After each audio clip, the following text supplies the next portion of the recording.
Hi. So before I hop in, I think we should all just stand up for a second and do some deep breaths together, okay? Okay, I'll tell you when to breathe in, but okay, ready? Breathe in, breathe out. Breathe in, breathe out. Last one, breathe in, breathe out. Okay, thank you. You can sit down. So at the age of 14, I found a part of myself standing directly in front of my path. I was facing my own fears, and it was suddenly the only thing that I could focus on. I stopped looking back, I stopped moving forward, and I stopped looking at everything else that was going on around me. It was only my fear that I could see. So today, I'd like to focus on reflection and the purpose that reflection serves in our lives. George Santayana once said, "Those who cannot learn from history are doomed to repeat it." And we've heard this before, like all the time. Sometimes we hear it in class, sometimes it's at church, and sometimes it's at home or even from our friends. But what he's saying is that we have to learn from what we've done. We have to learn what from others have done. Sometimes it's our older siblings. And we have to choose to make better choices in the future. We have to learn from our past so that we can grow. And there's about a million other reasons as to why reflection is so important. But first, we got to know what reflection is. So today I want to focus on two different definitions that are pretty similar. But the first, reflection is a fixing of the thoughts on something, careful consideration. The second is a thought occurring in consideration or meditation.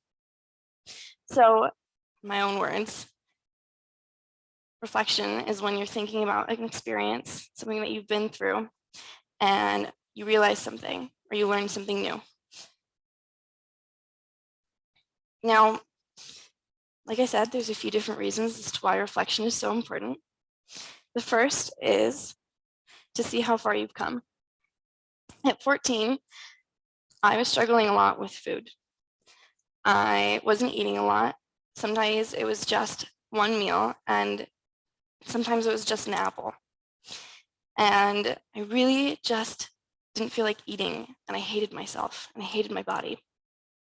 Now I'm 20, and I have a mostly healthy relationship with food. It's still a struggle, but when I look back at what 14-year-old me was dealing with, and I compare it to what 20-year-old me is dealing with, I see a big difference. I'm no longer unhealthy. I'm no longer in a place where I hate eating, and I actually like how I look. So when I look back, I get to see the growth. I get to see how far I've come.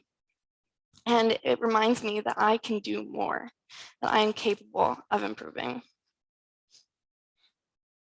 This next thing is something I've already touched on, but like George Santayana said, reflection is what helps us learn from our past mistakes. It's the next step. So when I was in elementary school, I was walking on my neighbor's fence that they were taking down, so they had like a pile of all the wood. And I was trying to like balance on it like it was a balance beam. And I had those foam flip-flops on that you can get at like Walmart, and they're like this thick. And I stepped on a nail. And I didn't feel it until I took my foot off the nail, which is kind of weird. And I don't remember this too well because I was pretty young. But I remember that it hurt after I removed my foot. And I learned from that experience that I have to watch where I place my feet. Otherwise, I may find myself stepping on another nail, which is not something I want to do again. I had to get a tetanus shot, not fun.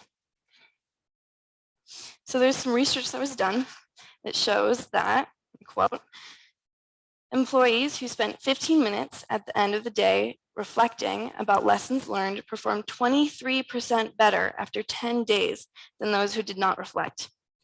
I don't know about you, I think 23% is a pretty big difference. So when you look back and you're reflecting, you're looking back at the things you've gone through, you're learning. And when you learn, you get to do, when you have to do the same things again the next day or a week or a year from now, you get to do better because now you know what to do. This third reason is that stagnation is worse than what could happen if you don't try, if you do try.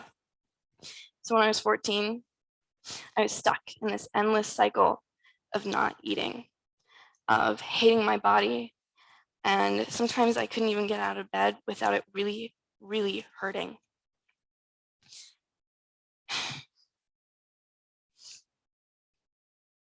I ended up damaging my body and my mind. And that's because I didn't try to get better until I was almost 19. It took me 5 years to learn how to get better. And that only happened when I started reflecting. The growth happened when I started looking back and realizing that I'd made it those 5 years, that I had in fact gotten healthier, that I had a body that was carrying me through the day, and that I could do more. Now, I don't want to make it sound like reflection is super fun, because it's not. I don't really like doing it, because that means I have to relive all these really hard moments in my life that I've gone through. But we're going to go through struggles again. We're always going to have more grief and heartache and hardships. So why not make the best of the pain you experience?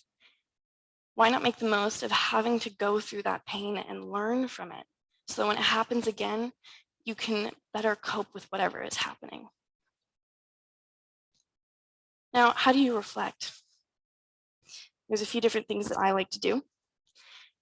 The first is I have this thing where I take deep breaths, like how we started out.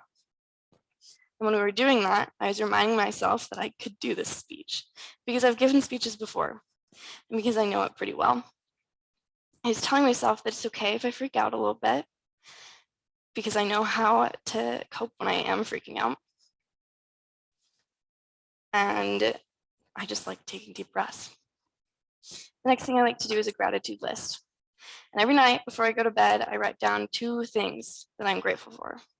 The first is something or person that I'm grateful for. So it can be, sometimes it's my mom, or sometimes it's my laptop that I use for class. And sometimes it's the food that I got to eat that day. And the second thing I write down is a moment in the day that I'm grateful for. And that can be just about anything. Sometimes it's getting to talk with my mom on the phone. Sometimes it's getting to hang out with a friend that I haven't been able to see in a long time. It's just, this allows me to look back on the day that I've just had and look at the good moments and the bad moments. And I get to acknowledge what's happened. And I get to go, okay, well, I have another day. So I see where I messed up and I see where I did good. So I can repeat the good actions and change the bad ones. One of the last things I like to do is journal. I don't do this very often. It's not my favorite thing, but I journal, and usually it's to a writing prompt, or I'll be writing about something that I remember from when I was a little kid. Like a couple weeks ago, I wrote about these hot pink slippers that I had that went up to my ankles, and they had these pom-poms that flopped around.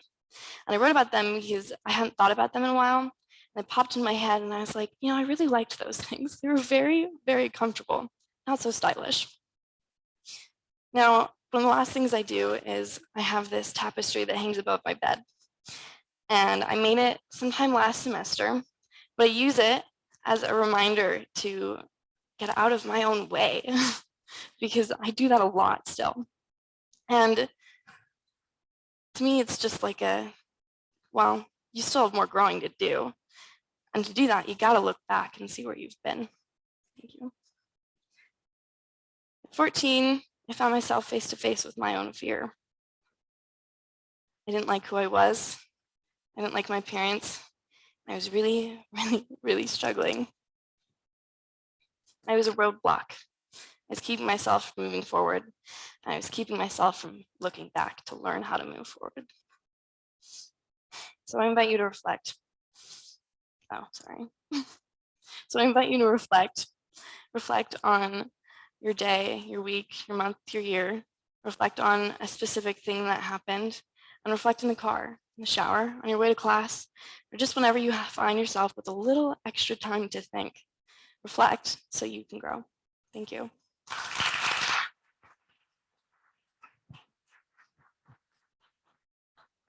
Rachel mentioned a quote that I loved. I wrote it down. She said, "Those who cannot learn from history are doomed to repeat it." When we take the time to reflect on the past, it can help us move forward and make decisions in our daily lives.